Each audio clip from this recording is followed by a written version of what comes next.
সবাইকে অনেক অনেক শুভেচ্ছা, আমন্ত্রণ জানাচ্ছি জিটিভি নিয়মিত সান্ধ্যকালীন আয়োজন এই সন্ধ্যায়। পুরোটা সময় জুড়ে আপনাদের সঙ্গে আছি আমি বন্যা। দর্শক, আমাদের এবারের আয়োজনে থাকছে ক্যারিয়ার।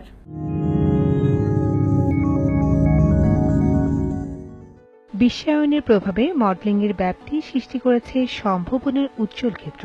ফলে শখকে অতিক্রম করে মডেলিং এখন পেশা হিসেবে বিবেচিত হচ্ছে। তবে মডেলিংকে পেশা হিসেবে নেবার আগে এ সম্পর্কে পূর্ণাঙ্গ জানাশোনার অভাবেই অনেক প্রতিভা থাকা সত্ত্বেও মডেলিং ইন্ডাস্ট্রিতে টিকে থাকতে অনেকেই ব্যর্থ হন। মডেলিং এর তেমনি একটি শাখা হচ্ছে র্যাম্প মডেল।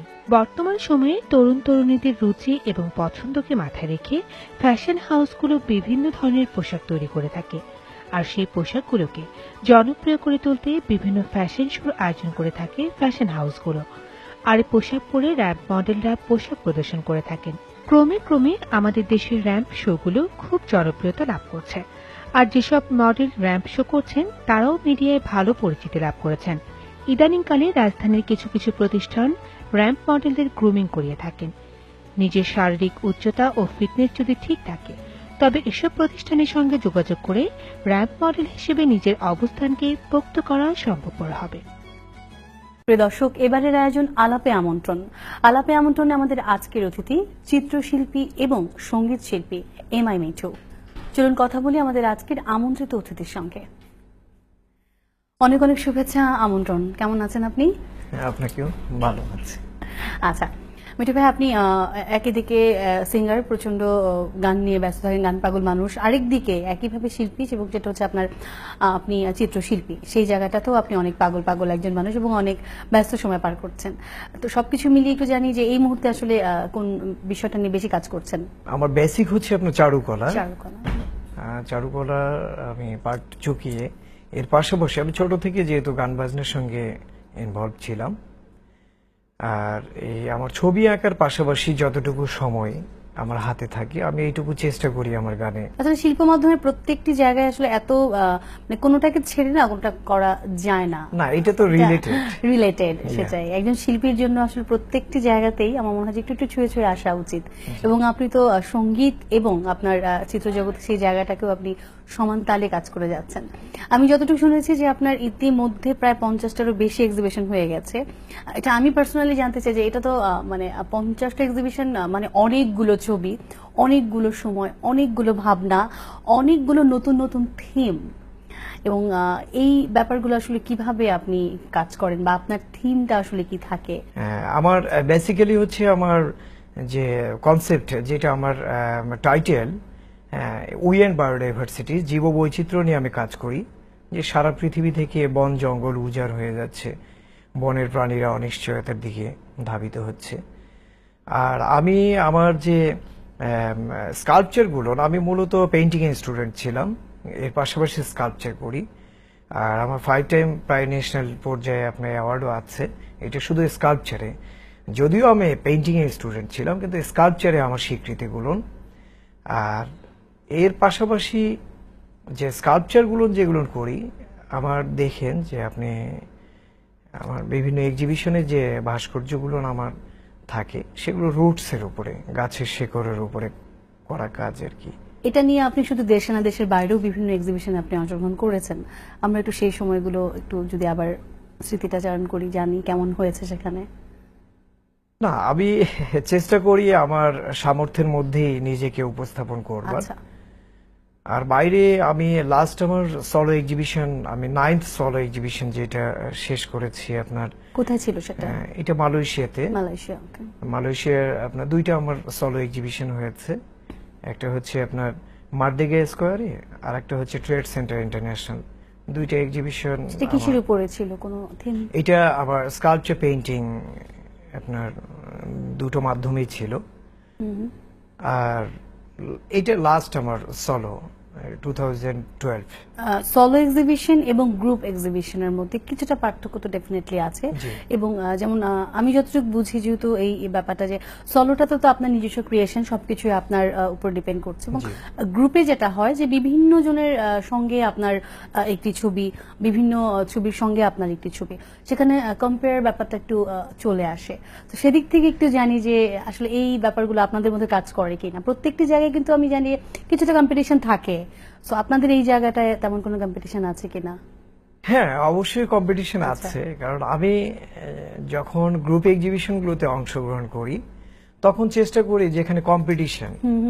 আমি আমার জীবনে এটা অনেক বড় একটা অ্যাচিভমেন্ট। আমার জীবনে আমি প্রথম যখন এক্সিবিশনে অংশগ্রহণ করি, গ্রুপ এক্সিবিশন, আচ্ছা, তখন স্বীকৃতি হিসেবে আমি একটা বীরশ্রেষ্ঠ নূর মোহাম্মদ পদক পেয়েছিলাম। বাহ, এবং আমার সেকেন্ড যখন আমি আমার এক্সিবিশন করি, অংশগ্রহণ করি, তখন সেকেন্ড অ্যাওয়ার্ড। এইভাবে মানে এটা কাজের স্বীকৃতি এবং কাজ করবার যে স্পিডটা আরো বেড়ে গেছে। বেড়ে গেছে। আমি দেখছি যে এখানে শত শত হাজার হাজার পেইন্টিং বা স্কাল্পচার এখানে জমা পড়ে, সেখান থেকে আমার মতো একটা ক্ষুদ্র শিল্পীর কাজ যে এখানে স্বীকৃতি পাবে, এটা তো অবশ্যই এটা আমার জন্য অনেক গর্বের বিষয়। এগুলো আমাকে অনুপ্রেরণা দিয়েছে। কেউ যদি মনে করে যে হ্যাঁ পুরস্কার লোভ, হ্যাঁ ঠিক আছে, কিন্তু এটা একটা শিল্পীর জন্য অনেক বড় achievement। অনেক বেশি বড় মূল্যায়ন এবং এটা যে আসলে নেগেটিভলি দেখবে সেটা কিন্তু নয়, যেটা আপনি বললেন যে কাজের স্বীকৃতি এবং এটা কাজ করবার এটা যে কেউ, বেড়ে যায়। আমি একা পাই না, জি জি, এটা আরো অনেকেই দেওয়া হয়। আপনার এক্সিবিশন নিয়ে কথা হচ্ছে যেহেতু, আমরা আপনার এক্সিবিশন থেকে একটু ঘুরে আসি। প্রিয় দর্শক যারা আমাদের সঙ্গে আছেন, সঙ্গে থাকুন, চলুন আমরা এই মুহূর্তে এমআই মিঠুর কিছুটা শিল্পকর্ম দেখে আসি।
চমৎকার, অনেক ভালো লাগলো সত্যি। ডিফারেন্ট কিছু কাজে আপনার আছে এবং সেই কাজগুলো নিয়েই আপনি এগিয়ে যাচ্ছেন, অনেক ধন্যবাদ।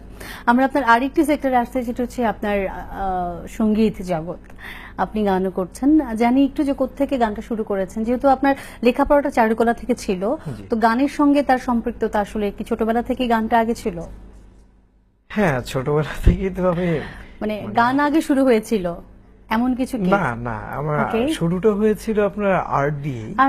আচ্ছা আচ্ছা। হ্যাঁ, আর এর পাশাপাশি ছোট থেকেই গান বাজনার সঙ্গে জড়িত ছিলাম। আমার যে এখনো এলাকাতে আমার ছোট ভাই যে দুইজন, ওরা আমার একটা ব্যান্ড দল আছে, আচ্ছা, SMS স্ট্রাগল মিউজিক্যাল সোসাইটি, সেটা ওরাই পরিচালনা করছে। আমার ছোট ভাইগুলো না, আমার পরিবারটাই হচ্ছে সঙ্গীত বা শিল্প সঙ্গেই আপনি ইনভলভ পাবেন। আমরা আপনার কথাও শুনবো। বিরতিতে যাবার আগে আপনার একটি গান শুনে আমরা বিরতিতে যেতে চাই, প্লিজ। চলো ছুটে ছুটে যায় কোনো দূর অজানা, যেখানে স্বপ্ন আকাশ মিশে এক হয়ে যায়। চলো ছুটে ছুটে যায় কোনো দূর অজানা, যেখানে স্বপ্ন আকাশ মিশে এক হয়ে যায়।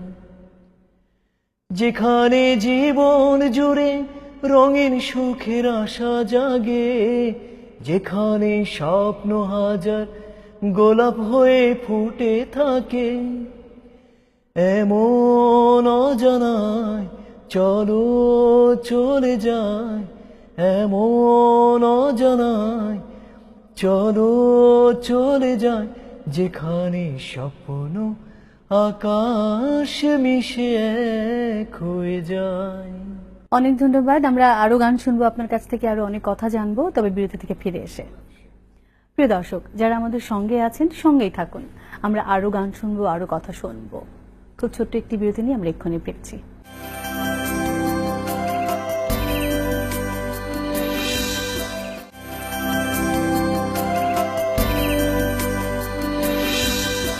বিরতির পর সবাইকে আরো একবার আমন্ত্রণ। এই সন্ধ্যায় আপনাদের সঙ্গে আছি আমি বন্যা, আর আমার সঙ্গে আছে আমাদের আজকের আমন্ত্রিত অতিথি। চলুন ফিরে যাই তার কাছে। আরো একবার আমন্ত্রণ আপনাকে। গান শুনতে শুনতে বিরতিতে গিয়েছিলাম, গান নিয়ে কথা শুনতে চাই। আপনার এই মুহূর্তে গানের কি অবস্থা, বা কোন বিষয়ে কাজ করছেন, কোন অ্যালবাম কাজ করছেন, একটু জানি আমরা। হ্যাঁ, এই জানুয়ারিতে একটা আমার সেকেন্ড সলো আসতে পারে। ওকে, সেকেন্ড সলো। ফার্স্টটা কবে কাজ এসেছিল? চলছে।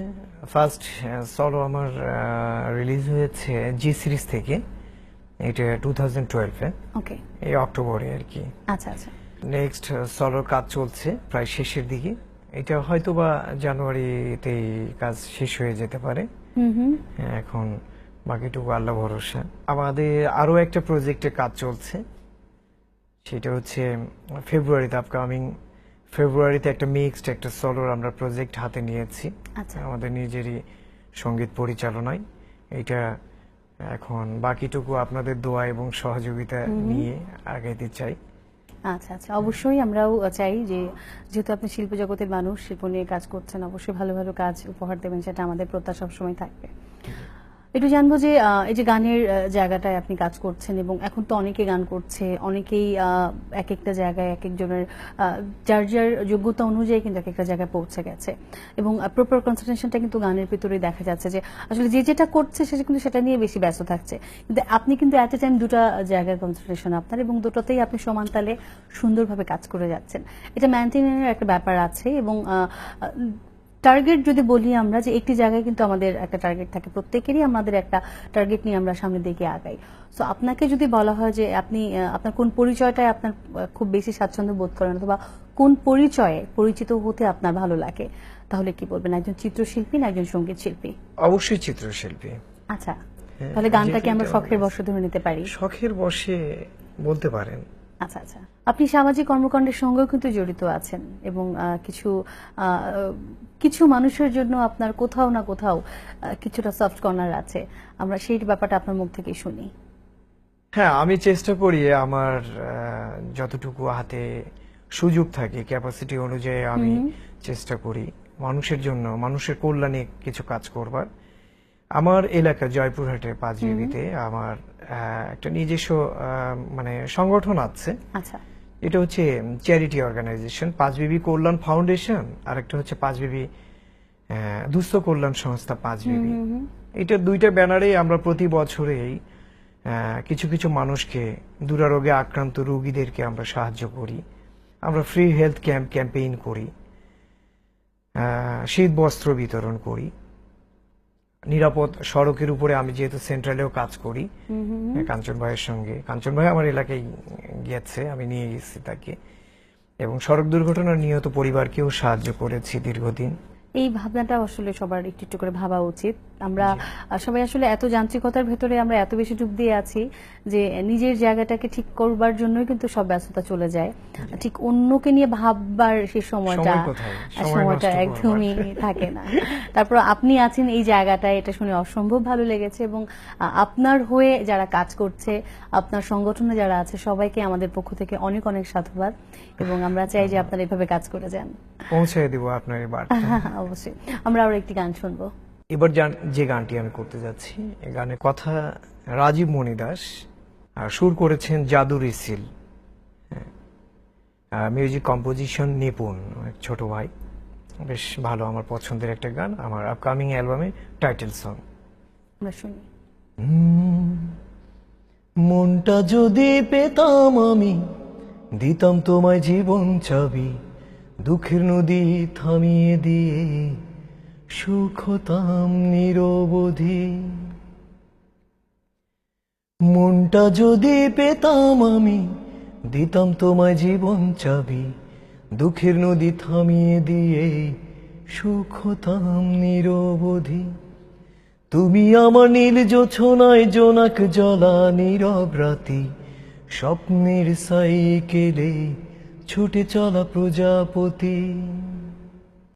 তুমি আমার মনের বনে, বৃষ্টি দিনের মাতাল হাওয়া, তুমি আমার নদীর জলে সীমাহীন সুখের ছোঁয়া। তুমি আমার মনের বনে, বৃষ্টি দিনের মাতাল হাওয়া, তুমি আমার নদীর জলে সীমাহীন সুখের ছোঁয়া। তুমি আমার নির্জোছনায় জোনাক জ্বলা নীরব রাতে, স্বপ্নের সাইকেলে ছুটে চলা প্রজাপতি। অনেক সুন্দর। আচ্ছা, আপনি বলছিলেন যে আপনার সলো অ্যালবামের কাজ শুরু হচ্ছে, আমরা কবে নাগাদ পেতে পারি এটা? এটা জানুয়ারিতে, আমার ইচ্ছে আছে যে জানুয়ারিতেই শেষ করে ফেলবো, একটা বিশেষ অকেশনে আর কি। আচ্ছা আচ্ছা, ওকে, তাহলে আমাদের অপেক্ষা করতে হবে কোনো একটা অকেশনে আমরা আপনার সলো অ্যালবাম পাবো। কোনো একটা না, এটা বিশেষ একটা বিশেষ অকেশনে। মানে সেই অকেশনটা আপনার সেই বিশেষভাবেই আপনি রেখে দিয়েছেন সেটার জন্য। হ্যাঁ, আচ্ছা আচ্ছা, ওকে ফাইন, তাহলে সেই বিশেষ অকেশনের জন্য অগ্রিম শুভেচ্ছা, এবং আমরা অ্যালবাম যখন পাবো সেটার জন্য অনেক অনেক শুভেচ্ছা। আমরা একদম শেষ প্রান্তে চলে এসেছি, ছোট করে জানবো আপনার ফিউচার প্ল্যানিং আমাদের সবারই থাকে, যেহেতু আপনার কনসেন্ট্রেশনটা হচ্ছে আপনার একজন চিত্রশিল্পী হিসেবে নিজেকে প্রতিষ্ঠিত করা, তো সেটা নিয়ে কোনো স্বপ্ন আছে যেটা আপনি বাস্তব দেখতে চান খুব শীঘ্রই? জি অবশ্যই, প্রতিটা মানুষ স্বপ্ন ছাড়া তো মানুষ বাঁচতে পারে না। হ্যাঁ, আমারও স্বপ্ন আছে। আমি আমার চিত্রকর্ম এবং ভাস্কর্য, এটা যেহেতু আমার বেসিক, এটাকে আমি ধারণ করে পাশাপাশি আমি সঙ্গীতটাকে এই চিত্রশিল্পের পাশাপাশি আমি ধরে রাখতে চাই। চমৎকার, আমরাও চাই যে আপনি যে কাজগুলো নিয়ে ব্যস্ত রয়েছেন এবং আপনার সকল কাজ খুব সুন্দরভাবে আপনি সফলতার সঙ্গে করেন, এবং সকল শুভকামনা রইল আপনার জন্য। অনেক ধন্যবাদ আমাদের অনুষ্ঠানে আসবার জন্য। আচ্ছা, আপনাকেও অনেক অনেক শুভেচ্ছা, ধন্যবাদ। আর আজকে আমার মতো একটা ক্ষুদ্র শিল্পীকে আপনাদের এখানে ডাকবার জন্য আমার অন্তরের অন্তঃস্থল থেকে এবং আমার পরিবারের পক্ষ থেকে এই সন্ধ্যাকে কৃতজ্ঞতা জানাই। প্রিয় দর্শক, এতক্ষণ যারা আমাদের সঙ্গে আছেন সবাইকে অনেক অনেক ধন্যবাদ সঙ্গে থাকবার জন্য। বিদায় নেবার আগে আজকে যাদের জন্মদিন সবাইকে এই সন্ধ্যার পক্ষ থেকে, জিটিভির পক্ষ থেকে জন্মদিনের অনেক অনেক শুভেচ্ছা। আপনাদের প্রতিটি দিন অনেক ভালো কাটুক, অনেক শুভ কাটুক, আমাদের এই কামনা থাকলো। সামাজিক যোগাযোগের ওয়েবসাইট ফেসবুকে চালু আছে জিটিভির ফ্যান পেজ। জিটিভি সম্পর্কিত যে কোনো তথ্য জানতে আপনারা লাইক দিতে পারেন, ভিজিট করতে পারেন। এই আয়োজন আপনাদের কেমন লাগে অনুভূতির মাধ্যমে আমাদের জানাতে পারেন চিঠি লিখে। চিঠি লিখবার ঠিকানা প্রযোজক এই সন্ধ্যা, জিটিভি, 25 সেগুন বাগিচা, ঢাকা 1000। ফোন 8391 থেকে 25 পর্যন্ত। ইমেল করবার ঠিকানা এই সন্ধ্যা@gazitv.com। আজ এ পর্যন্তই, আগামী পর্বে দেখা হবে। সে পর্যন্ত ভালো থাকুন, সুস্থ থাকুন, আপনার চারপাশটাকে অনেক অনেক ভালো রাখুন। আল্লাহ হাফেজ। আমরা গান শুনতে শুনতে শেষ করি। এবারে যে গানটি করতে যাচ্ছিলাম, কথা সুর বাঙালি রকম, আর এইটা আমার একটা বিশেষ গান বলতে পারেন, যে আমি কিছুক্ষণ আগে আপনাকে বলেছিলাম যে একটা বিশেষ দিনেই আমার অ্যালবামটা রিলিজ দিতে চাই। গত 14 জানুয়ারি চ্যানেল আই সেরা নাচিয়ে হুরে জান্নাত এথিনা নামে একটা মেয়ে রংপুরের পীরগঞ্জে খুন হয় নিজ বাড়িতে, এবং তাকে খুন করে আত্মহত্যা বলে চালিয়ে দেওয়া হয়েছিল। আমি মূলত আমার অ্যালবামটা আমি তাকে ডেডিকেট করছি এবং তার উদ্দেশ্যে এই গানটি করা। সে গানের কিছু অংশ আপনাদের শোনাতে চাই। ওরে গো সখী, একো আগুনে কোথায় হারালে সখী, এ ফাগুনে দু চোখের আড়ালে কোথা যে হারালে, খুঁজে না পাই তোরে শুধু যে মন পড়ে, খুঁজে না পাই তোরে শুধু যে মন পড়ে গো সখী, একো আগুনে কোথায় হারালে সখী, এ ফাগুনে।